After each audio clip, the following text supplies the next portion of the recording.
आज हम एक ऐसी किताब के बुनियादी ख्यालात को समझने जा रहे हैं जिसने सच पूछें तो 1997 में आने के बाद से लाखों लोगों की जिंदगियों को बदल कर रख दिया है।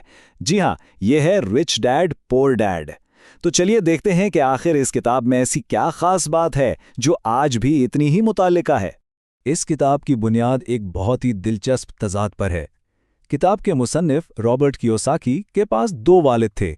एक वालिद का मानना था कि पैसे की मोहब्बत तमाम बुराइयों की जड़ है।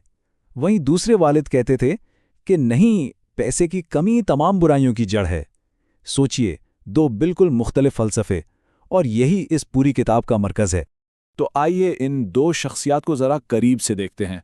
एक तरफ थे पुअर डैड, जो बहुत पढ़े लिखे थे, पीएचडी थे, लेकिन माली तौर पर हमेशा जिद्दोजहद करते रहे।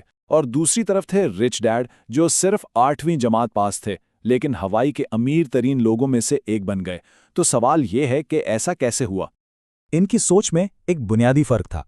जब भी कोई महंगी चीज़ सामने आती, पुअर डैड फ़ौरन कहते, मैं ये नहीं खरीद सकता, बस बात ख़त्म, दिमाग बंद। लेकिन रिच डैड इसी सूरत हाल में एक सवाल पूछते थे, मैं इसे कैसे खरीद सकता हूं? और ये एक सवाल दिमाग को हल तलाश करने पर मजबूर कर देता था। उनकी नसीहतों में भी यही फर्क बिल्कुल वाज़ेह था। पुअर डैड का मशवरा था, खूब मेहनत से पढ़ो ताकि एक अच्छी महफूज कंपनी में नौकरी मिल सके, जबकि रिच डैड कहते थे, खूब मेहनत से पढ़ो ताकि तुम एक अच्छी कंपनी खरीद सको या उसके मालिक बन सको। एक का मकसद नौकर बनना था, दूसरे का मालिक। और जब बात रिस्क की आती थी तो उनके नजरियात में जमीन आसमान का फर्क था। एक वालिद कहते थे, भाई पैसे के मामले में बिल्कुल महफूज खेलो, कोई रिस्क मत लो। लेकिन दूसरे वालिद का मानना था कि रिस्क लेने से डरो मत, बल्कि रिस्क को मैनेज करना सीखो। इनके लिए ये एक बहुत अहम हुनर था। तो जो पुअर डैड की सोच थी ना, वो अक्सर लोगों को एक ऐसे जाल में फंसा देती है जिसे किताब में रैट रेस यानी चूहे की दौड़ कहा गया है।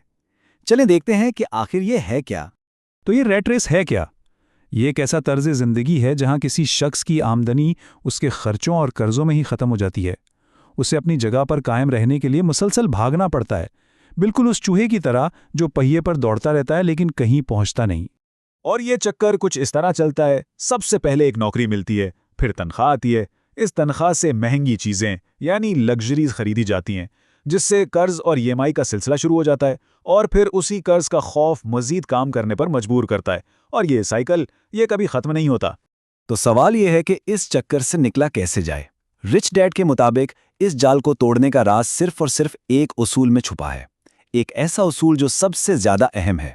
रिच डैड कहते थे कि अगर किसी को अमीर बनना है तो उसे सिर्फ एक चीज़ जानने की ज़रूरत है, और वो है असासा, एसेट और जिम्मेदारी, लाइबिलिटी के दरमियान का फ़र्क। बस ये पहला, आखिरी और वाहिद उसूल है। और तारीफ इतनी सादा है कि कोई भी समझ सकता है।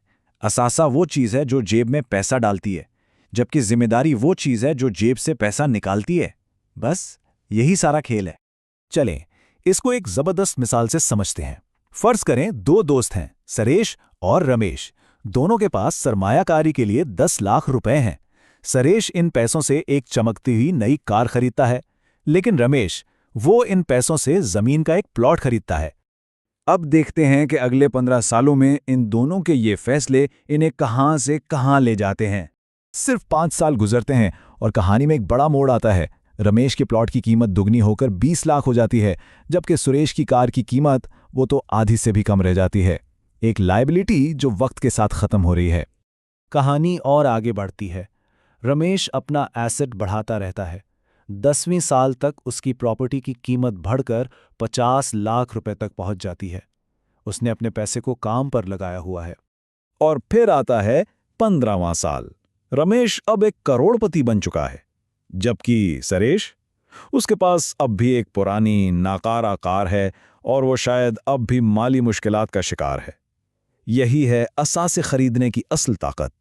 इस मिसाल से किताब का एक बहुत ही अहम सबक सामने आता है। अमीर लोग पुरतशिया अशिया सबसे आखिर में खरीदते हैं, जबकि गरीब और मुतवस्सित तबके के लोग उन्हें सबसे पहले खरीदते हैं। ये टाइमिंग का फ़र्क ही सब कुछ बदल देता है। तो सिर्फ असासे और जिम्मेदारियों का फ़र्क जान लेना ही काफ़ी नहीं है। अमीर बनने के लिए एक अमीर जहनियत अपनाने की भी ज़रूरत है। चलें इसके कुछ अहम उसूलों पर नज़र डालते हैं। तो रिच डैड के मुताबिक हकीकी असासे क्या हैं?